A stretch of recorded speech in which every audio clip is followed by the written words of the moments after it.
Ena ry toko lahy sy toko vavy araka izao hitantsika amin'ny sary izao dia efa miainga ny vatana avy ety amin'ny Magoro Tanjombato no misy anay amin'izao ora itenenana izao. Araka izao hitantsika ato aoriana izao zany dia efa manomboka maro ny olona tonga ety amin'ny Magoro Tanjombato tonga hiaino ny tatitra ataon'ny solombavamboaka lanta amin'ny anaran'ny Atoktim eto andrenivohitra izay. Amin'ny ankapobeny aloha ato amin'ny Magoro Tanjombato sy ny manodidina dia milamina tanteraka ny filaminana mizotra amin'ny andavanandro ihany koa ny fiainan'ny vahoaka ety amin'ny kianjan'ny Magoro sy ny manodidina izany.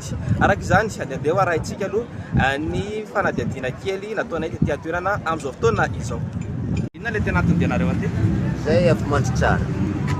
Raha tegna tonga anay mbo hitandregny tatry fô zay hoagny tegna tsisy raha regny manjary mitandregny ilany fô. Lagny tapahan'ny MBS igny tsisy raha regny. Mbo manakory toetra ra-pirenena. Inona ilay tena andrasanareo zany amin'ny tianganao aty? Tegna andrasanay le tatry ataon'ny député. Afa regniregninay izy igny taloha ary igny nazorony tambanay hoagny. Momban'ny resaka momban'ny mampatonga ny fahasahirana eto Madagasikara ary mampatonga le vahoaka mahantra. Aby tapaka ankedahedany le ndenay nandeha tatola sy te hitandregny zio. Mbo amporofonay tsara hoe tegna mariny hoe inona marina le tegna mampatonga le vahoaka sahirana sy mahantra amin'izao fotoagna zay. Narahona tena dalana fanamaro makaty tsy sakatsaka. Tsisy sakatsakana fô lalagna ratsy tegna ratsy. Ya, mila jaivan'ny fitondragna raha mihitsy fô tegna ratsy lalagna aminay.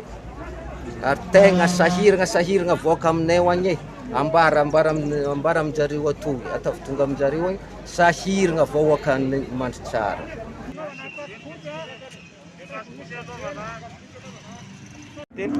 Ianao zao avaiza dia tamin'ny firy ianao no niala tany an-trano tamin'izay?